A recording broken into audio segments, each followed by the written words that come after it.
देवियों और सज्जनों, नमस्कार, आदाब, सत श्री अकाल।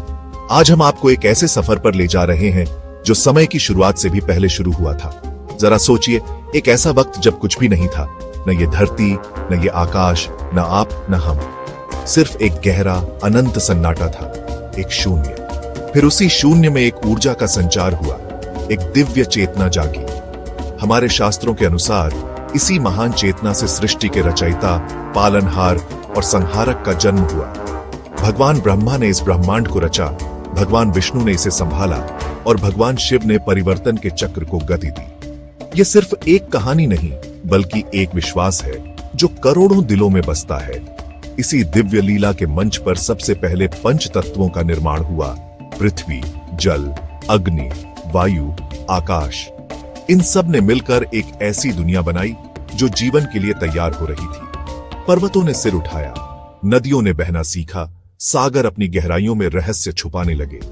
ये एक अद्भुत चित्रकारी थी जिसे स्वयं परमात्मा बना रहे थे। हर कण में उनकी शक्ति समाई थी। धरती पर जीवन का पहला बीज बोया गया। कहा जाता है कि पहले मनु शत्रुपा को ब्रह्मा ने बनाया। उन्हें बुद्धि, भावनाएं, सोचने की शक्ति दी गई। यह सफर उस एक परम शक्ति पर विश्वास से शुरू हुआ। हर इंसान के अंदर उसी परमात्मा का एक अंश है। हम सब एक परिवार हैं, चाहे देश, धर्म, जाति कुछ भी हो। अब हमारा कारवां उस दौर में पहुंचता है जब मनुष्य ने संगठित होकर रहना सीखा। भारत की धरती पर सभ्यता की पहली किरण सिंधु घाटी में चमकी।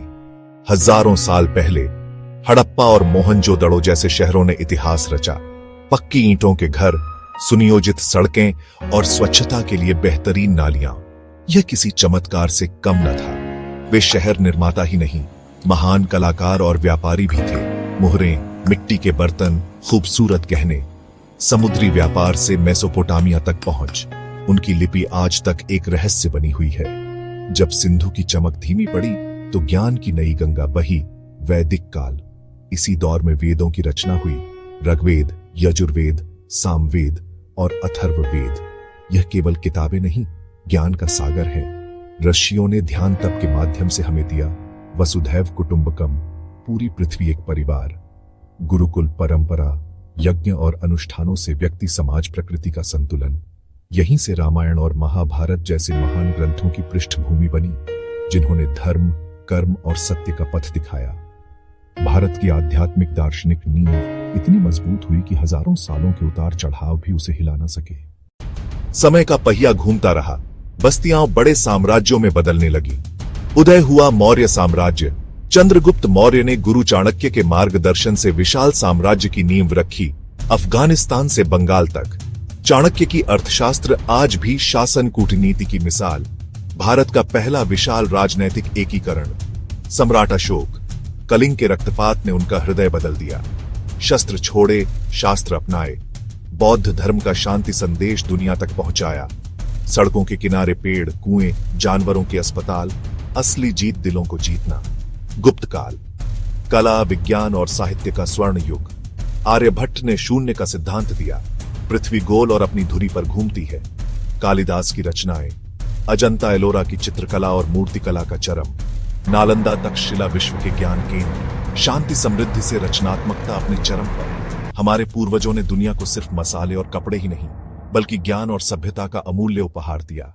यह विरासत हर भारतीय का गर्व है।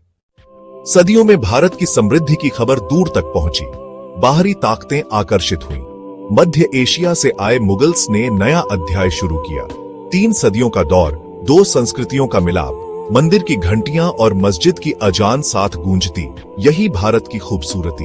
मुगल बादशाहों की विरासत, लाल किला, हुमायूं का मकबरा, ताजमहल, अकबर का संवाद, दीन-ए इलाही, जहांगीर का कला संवर्धन, शाहजहां का अमर प्रेम, मुगलई पकवान, पोशाक, संगीत और भाषा पर गहरी छाप जो आज भी साथ है।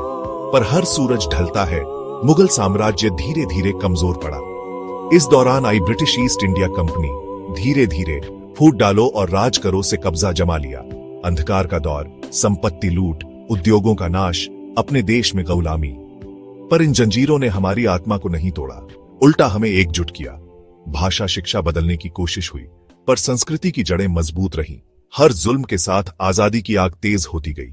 आने वाले संग्राम की नींव यहीं रखी गई। गुलामी की अंधेरी रात लंबी थी, पर आजादी का सवेरा शानदार था। 1857 में पहली चिंगारी भड़की। मंगल पांडे, रानी लक्ष्मीबाई, तात्या टोपे, अनेक वीरों ने बलिदान दिया। संग्राम सफल न हुआ, पर दिलों में आग लग गई। किसान, मजदूर, सैनिक, राजा और आम नागरिक सब ने मिलकर आजाद भारत का सपना देखा। फिर आए महात्मा गांधी, सत्य और अहिंसा का हथियार, सत्याग्रह, असहयोग और 1942 का भारत छोड़ो आंदोलन। उनके साथ सरदार पटेल, जवाहरलाल नेहरू, सुभाष चंद्र बोस और भगत सिंह जैसे क्रांतिकारी खड़े रहे। 15 अगस्त 1943 लाल किले पर तिरंगा लहराया, करोड़ों सपनों और कुर्बानियों का प्रतीक। बांट, गरीबी, अशिक्षा पर हौसले बुलंद। विश्व का सबसे बड़ा लोकतंत्र, संविधान ने समानता, स्वतंत्रता, न्याय दिया। बांध, आईआईटी, आईएएम, हरित क्रांति, आत्मनिर्भरता की ओर कदम। आज 2025 में मंगलयान, चंद्रयान, तेज गति से बढ़ती अर्थव्यवस्था। हमारी विविधता ही हमारी ताकत। भाषा, पहनावा, खान पान बदलता है, पर हमारा भारतीय होना नहीं। यह सफर भगवान से शुरू हुआ, साम्राज्यों से गुजरा, संघर्ष में तपा और आज गौरवशाली राष्ट्र बनकर खड़ा है। जय हिंद।